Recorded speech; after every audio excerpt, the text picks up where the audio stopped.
Olá, sejam muito bem-vindos ao sexto episódio da segunda temporada do Clube da Vídeo e hoje vamos falar de Before Sunset, um filme de Richard Linklater que é protagonizado por Ethan Hawke e Julie Delpy. A verdade é que este episódio é uma espécie de uma continuação de um episódio que eu lancei há um ano, há cerca de um ano, ou melhor, já há mais de um ano, porque ele foi lançado 23 de julho do ano passado, 2021. E eu lancei um episódio a falar de Before Sunrise. Before Sunrise era um filme que eu já tinha ouvido falar bastante e na altura assisti. Eu lembro que eu fui rever o episódio e acho que eu nem era para fazer um episódio sobre ele, mas como eu tinha atrasado, eu tinha-me atrasado a ver o Bem Bom, eu acabei por escolher esse filme. Mas sim, desta vez o Before Sunset, portanto, o segundo capítulo da trilogia Before, já foi pensado desde o início e hoje estamos aqui a falar de Before Sunset, que tem a dizer, e ao contrário do primeiro filme, é um filme que eu gostei particularmente, gostei muito. Acho que é uma evolução muito boa em relação ao primeiro, é interessante e sobretudo eu fiquei surpreendido porque eu não tinha gostado assim tanto do primeiro. A verdade é que eu já ia com um bocadinho com expectativas elevadas para este segundo capítulo, mas as expectativas corresponderam à realidade e de facto Before Sunset é um filme que eu adorei. Aliás, assisti-o duas vezes, a primeira vez em fevereiro e agora assisti-o para fazer este episódio, porque já havia coisas que já não me lembrava e tinha que o assistir. É assim, eu não sei se já referi, porque eu agora, entretanto, já me perdi, mas sim, este filme é de 2004 e é precisamente nesse ano que vamos pegar, porque para quem não se recorda, o Before Sunrise foi lançado. Eu vou-me trocar muitas vezes, porque isto é Before Sunrise, Before Sunset, portanto, eu vou-me trocar muito, mas sim. Mas sim, o Before Sunrise foi lançado em 1995 e este segundo foi lançado 9 anos depois. E é precisamente esse espaço temporal também é transmitido para o filme, porque o primeiro filme centra-se em 16 de junho de 1994 e este segundo passa-se precisamente cerca de 8, 9 anos depois dos acontecimentos do primeiro filme. Portanto, a data do mundo real correspondeu também ao filme e, portanto, achei esta curiosidade bastante engraçada. E, aliás, o terceiro filme, o Before Midnight, também se passa cerca de 8, 9 anos depois dos acontecimentos deste filme e também foi lançado 9 anos depois do lançamento do Before Sunset. Portanto, esse filme é de 2013 e supostamente havia quem achasse que iria existir agora um quarto filme, mas entretanto já foi desmentido porque a Julie Delpy não queria continuar a trilogia e portanto o Linklater respeitou a decisão e não haverá nenhum filme, nenhuma série, porque com isso também se falava que iria existir provavelmente uma série. Como eu já disse, o espaço temporal entre os acontecimentos do primeiro filme e do segundo são cerca de 8, 9 anos. E portanto, agora nós encontramos o Jess em Paris. O Jess agora é escritor, a personagem do Ethan Hawke, agora é escritor e escreveu um livro baseado naquela noite que viveu com Celine em Viena. E ele vai apresentar um livro em Paris. E para quem não se recorda, a Celine era francesa, a avó dela vivia em Budapeste e no primeiro filme ela foi visitar a avó. E o Jess é norte-americano e tinha ido fazer uma viagem pela Europa depois de um desgosto amoroso que sofreu em Madrid. E agora nós encontramos o Jess em Paris e a Celine vai reencontrá-lo nesta livraria onde ele está a apresentar o livro baseado no encontro entre os dois. Então isso vai ser o ponto de partida para a longa conversa que terão até ao pôr do sol. Ou seja, ele está a apresentar o livro e tinha o voo marcado porque ele está numa espécie de uma tour a apresentar o livro e ele tinha um voo marcado para as 19 horas, portanto, ao pôr do sol. E então eles tinham até ao pôr do sol para conversar e pôr a conversa em dia. E, portanto, eles vão falar de muita coisa, inclusivamente para quem se recorda ou para quem não se recorda,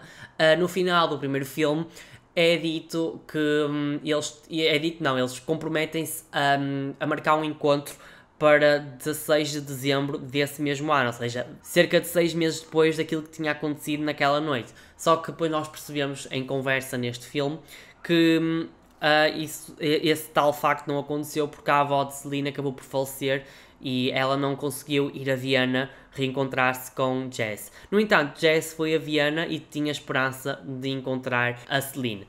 É assim, este filme segue mais ou menos a linha do original. É basicamente um filme de conversa, deles a filosofar, divagar. Portanto, não é um filme com grandes acontecimentos, tal como o primeiro. E eu tinha dito na altura, eu fui rever mesmo esse episódio para. Não, rever, eu não ia dizer rever, devia dizer reouvir, mas essa palavra não existe em português, mas sim.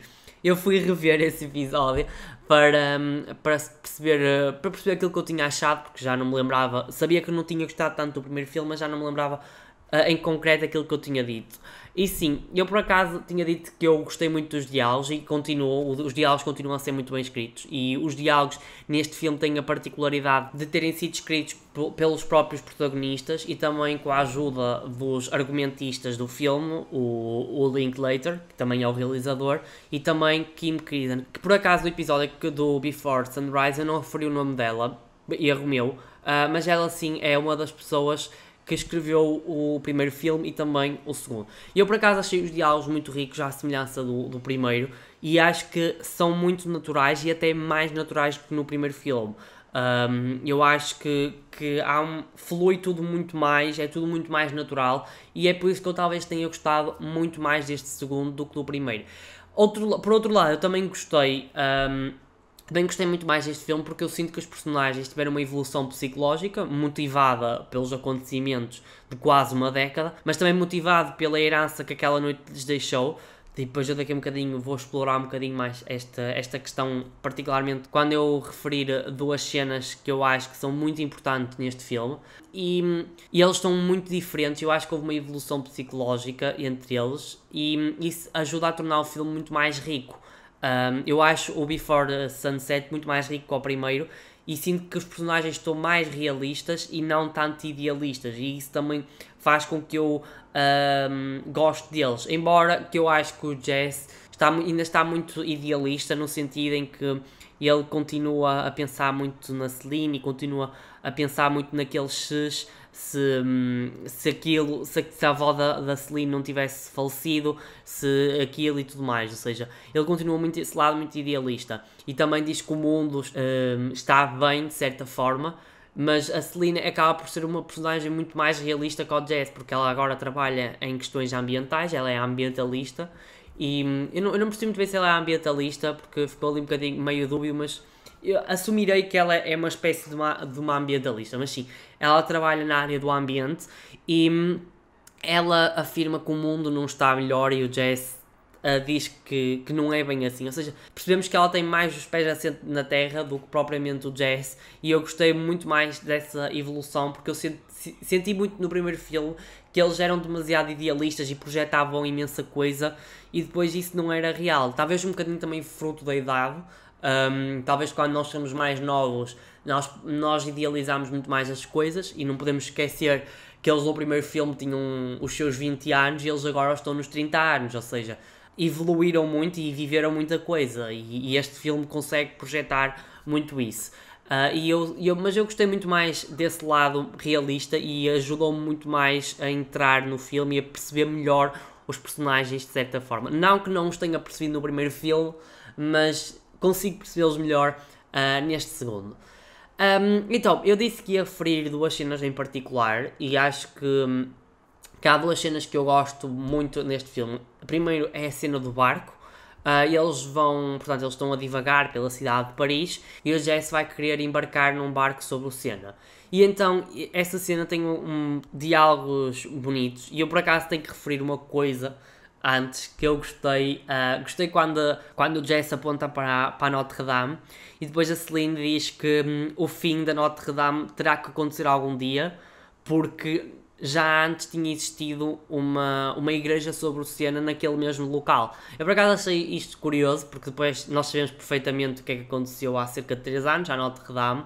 A Notre Dame acabou por incendiar-se, não que ela tenha ficado completamente destruída, não ficou. Está a ser feitas obras de recuperação do património, e vai reabrir ao público. Li esta semana, penso eu que vai reabrir ao público em 2024, mas eu achei curiosa como esta previsão inocente da Celine acabou por se concretizar, não totalmente, porque a Notre Dame não deixou de existir, mas que aconteceu quase isso e eu achei interessante. Mas voltando àquilo que é o teor do filme, é nesta cena que fica muito visível que o Jesse é uma pessoa ainda muito idealista, no sentido em que ele filosofa sobre o que é que teria acontecido se eles tivessem se encontrado novamente em Viena, aquilo que eu estava a dizer há pouco. Se a avó da Celine tivesse morrido 2 semanas depois, o que é que teria acontecido? Ou seja, ainda se mostra que ele é muito idealista. E aqui também percebemos que ele também não é propriamente feliz. Eu acho que até certo ponto do filme nós temos uma ideia de que eles estão bem realizados profissionalmente. O caso do Jesse agora é escritor,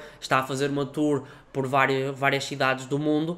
A Celine está a trabalhar na área do ambiente, está a trabalhar naquilo que gosta, mas depois nós percebemos que no plano emocional, no plano amoroso, não são pessoas que estão concretizadas. Ele fala que tem um casamento, ele depois explora isso um bocadinho, já na cena a seguir que eu vou referir, mas ele começa a explorar que diz que tem um filho, ele diz isso antes, mas que tem um filho, mas que acha a mulher bonita, que gosta dela, mas não é apaixonado por ela, no sentido que ele não queria ficar preso a uma relação e depois chegar a uma altura da sua vida e depois divorciar-se e perceber que não vivenciou o que poderia ter vivido, passando a redundância, ou seja, ele não se sente completamente realizado, gosta muito do filho, não odeia a mulher, longe disso, mas sente que não a ama e que isso é muito importante.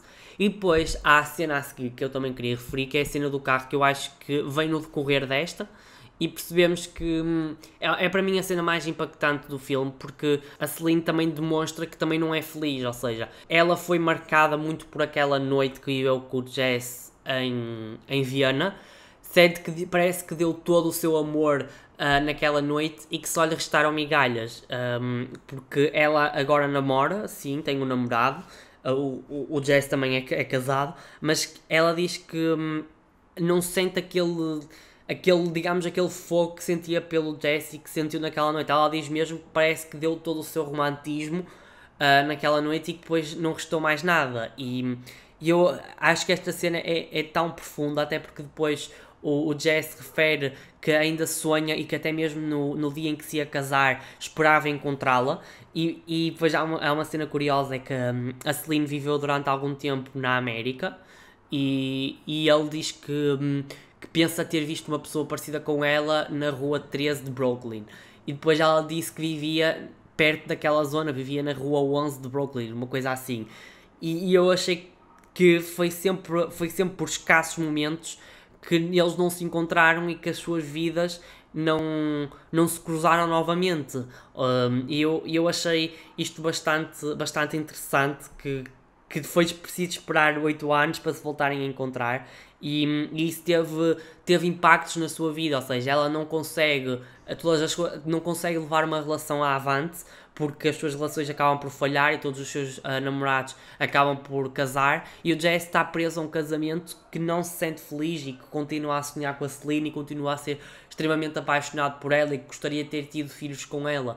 E depois há uma cena muito bonita que é ela a tentar tocar no Jesse e depois acaba por desistir, ou seja, é uma cena tão impactante, tão emocionalmente, não digo desgastante, mas emocionalmente poderosa, e que eu gostei mesmo muito, muito, muito. Eu acho que é para mim uma das cenas favoritas deste filme. Eu adorei.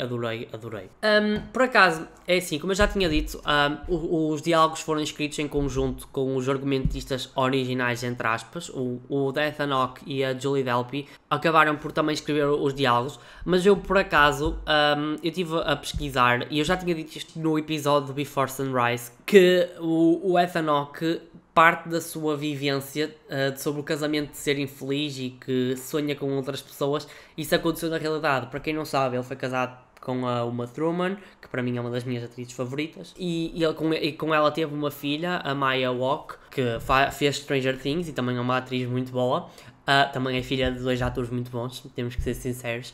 E sim, e eles acabaram ele também não tinha um casamento muito feliz e isso transpareceu para a personagem, porque a personagem também está longe de ter um casamento feliz, como eu já referenciei, e curiosamente ele depois de um ano do lançamento deste filme, ele acabou por separar da Uma Thurman, a realidade imitou a ficção e Ethan Hawke acabou por seguir um caminho completamente diferente e a Uma Thurman também. Mas sim, que me fez gostar muito do Before Sunset foi aquilo que eu disse há pouco, é um filme que preza muito pela simplicidade, pela pouca artificialidade e eu acho que é isso que o torna tão belo. Eu gostei muito dele, precisamente por isso. Eu sentia-me, a conversa fluiu muito, depois já há aquelas cenas mais emocionais, mas sem parecer algo excessivamente dramático, ou seja, não é um filme que, não é um melodrama, não é aqueles romances cheios de choro e tudo mais, mas é um filme muito puro, muito simples e tudo mais. Uma coisa que eu também gostei em relação ao primeiro filme, além desta questão da simplicidade e da naturalidade, foi também de ser um filme muito mais curto. Este filme tem cerca de 80 minutos, pouco menos do que isso, pouco mais, à volta disso, e o primeiro tem quase 2 horas, ou seja, o ter perdido ali quase meia hora ajuda muito a que seja um filme que flui mais, que as coisas acontecem com mais rapidez e que não se torne secante. O que eu achei muito do primeiro é que a dada altura torna-se muito secante, é muito enfadonho. E o Before Sunset evolui de uma forma mais rápida, consegue nos prender de outra forma e eu acho isso muito positivo. Mas sim, também tenho que referir o final. O final também é uma coisa que eu gostei particularmente.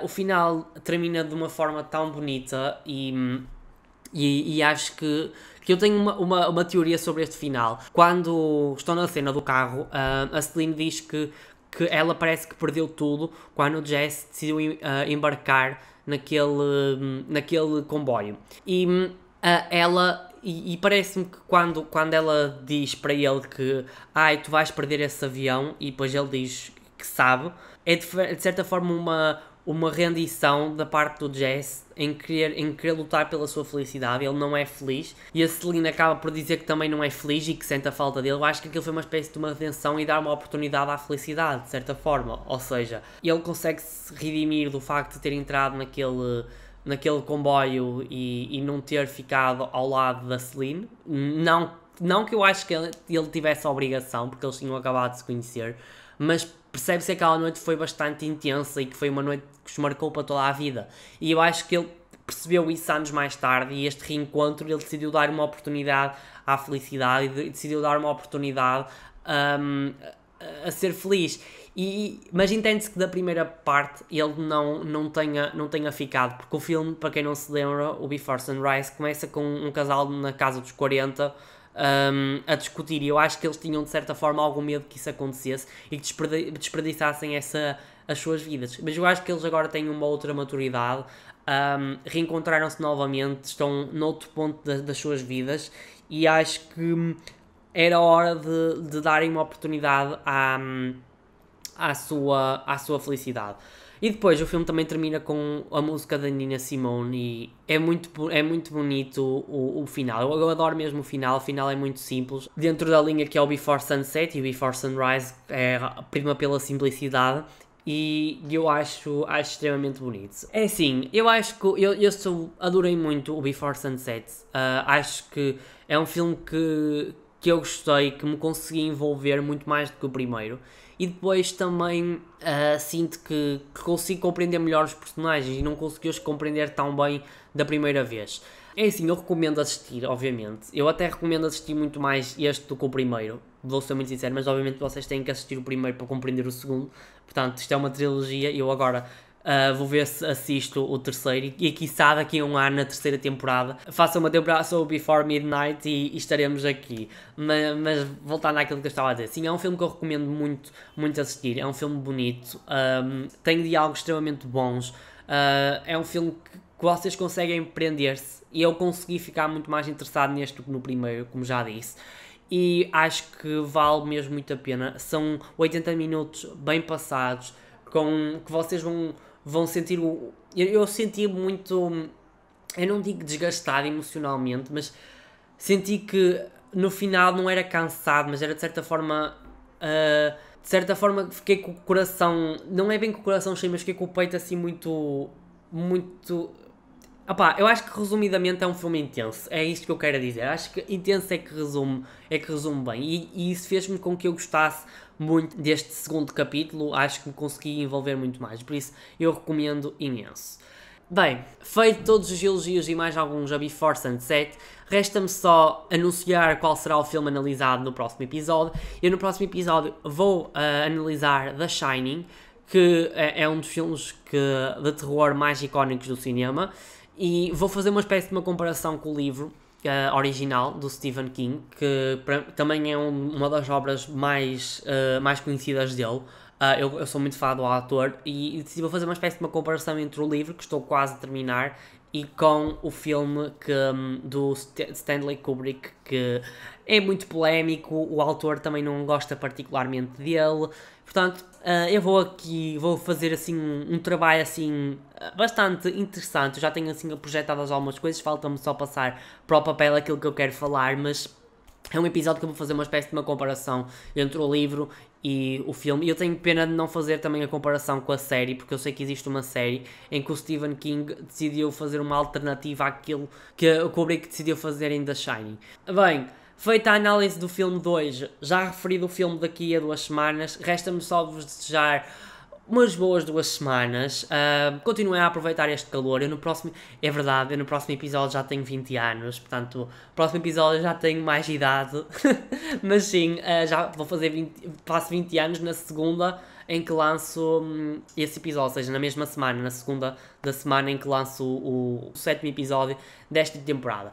Sem mais nada a dizer, desejo-vos umas ótimas 2 semanas e vemo-nos no próximo episódio do Clube da Vídeo.